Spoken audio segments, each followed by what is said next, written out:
Bueno, estamos con Alejandro Gaviria, un invitado frecuente a nuestra Feria del Libro que sucede en estos momentos en el Centro de Convenciones Neomundo, y como un hecho, diría que inédito en los 21 años de nuestra feria, pues el mismo autor trae dos libros y me llama la atención que son dos libros publicados en el último año. Un hombre con tantas ocupaciones como usted, ¿cómo logra sacar dos libros en un año? Alejandro, bienvenido. Muchas gracias por la invitación, complacido de estar aquí. No fueron tanto en un año, porque bueno, fueron presentados en el mismo año.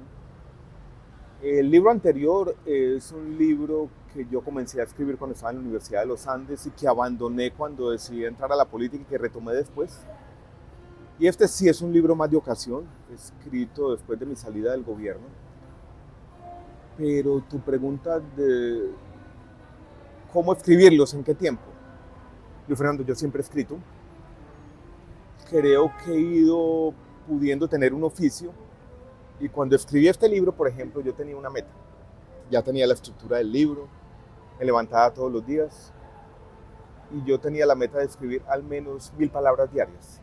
Lo iba revisando cada capítulo y trabajé duro, disciplinadamente, y bueno, aquí estamos. ¿Y lo escribió cuando salió del gobierno o ya venía? Cuando salí del gobierno. Este libro es quizás dos cosas al mismo tiempo. Es una memoria política, y no hay muchas en Colombia, memorias políticas, y es una reflexión sobre la política en tiempos difíciles, sobre la incertidumbre de nuestro país. Y a mí me gusta decirlo, quizás suene un poquito grandilocuente, es la historia de un fracaso, de un desencuentro, de la unión de lo que el presidente Petro llamaba el progresismo y el liberalismo. Un intento de hacer un acuerdo parcial entre diferentes que en el caso mío al menos no funciona. El gran filósofo puertorriqueño Héctor Lavoe decía: ¿y para qué leer un periódico de ayer?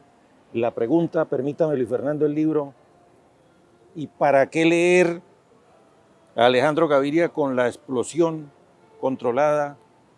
¿En qué página uno puede poner su separador? ¿Dónde? ¿Ese es Héctor Lavoe? No, No, este Petro. es Gustavo Petro Urrego, el presidente de Colombia. Es una buena pregunta. Este no es un libro sobre la guerra. Este no es un libro de chismes o de anécdotas trasnochadas. Este es un libro sobre el futuro. Este es un libro sobre la encrucijada. Un país que demandaba el cambio, que quería el cambio, donde había un consenso amplio de que necesitábamos el cambio. Y llega el gobierno del cambio tiene hoy en día un signo de interrogación. Es un libro sobre esa reflexión, sobre la incertidumbre que estamos viviendo. Digamos que este es un partido de 4 tiempos y estamos acabando el primer tiempo, se acabó ya.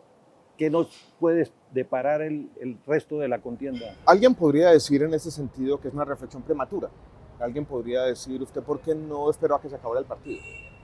Y es porque yo no quería ser un comentarista de lo que ya pasó. Yo quería desde el presente hacer un comentario sobre qué viene también.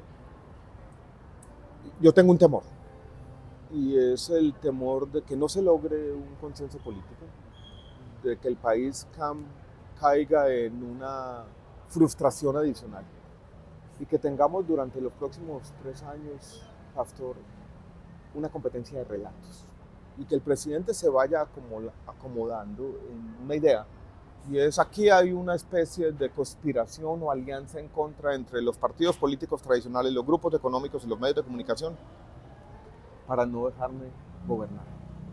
Y que esa narrativa del no me dejaron sea la narrativa predominante del gobierno, que él trate de llevar esa narrativa a las calles, que se olvide de la gobernabilidad y que esa pugnacidad permanente lleve a la inacción. ¿Y su salud? Mi salud está bien, Yo me hice mi último examen de seguimiento. Esta pregunta tiene una historia.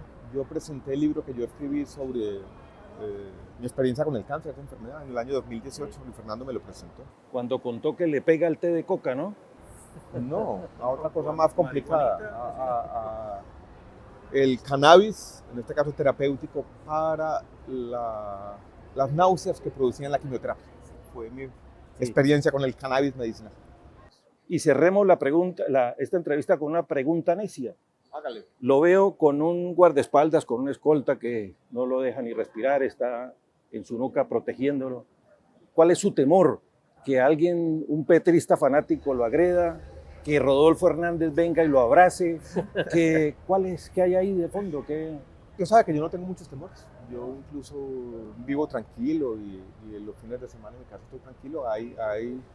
Cuando yo termino el Ministerio de Educación, pues la Unidad Nacional de Protección puso un esquema por unos meses y después hicieron un estudio de seguridad y dijimos, por precaución, vamos a dejarle alguna protección por un tiempo. Yo quisiera vivir sin eso. Alejandro. No tengo grandes temores y yo soy tranquilo. Alejandro, eso sí, no nos ponga a comprar 2 libros al año de parte suya porque atenta contra la finanza. Muchas gracias por estar en la Feria del Libro. No, muchas gracias por la invitación, muchas gracias por el interés y la verdad felicitaciones por este esfuerzo que hace la universidad, por esta feria, un libro que de todas las que yo he estado en las regiones me parecen de lejos la mejor. Mil gracias. Gracias. Gracias.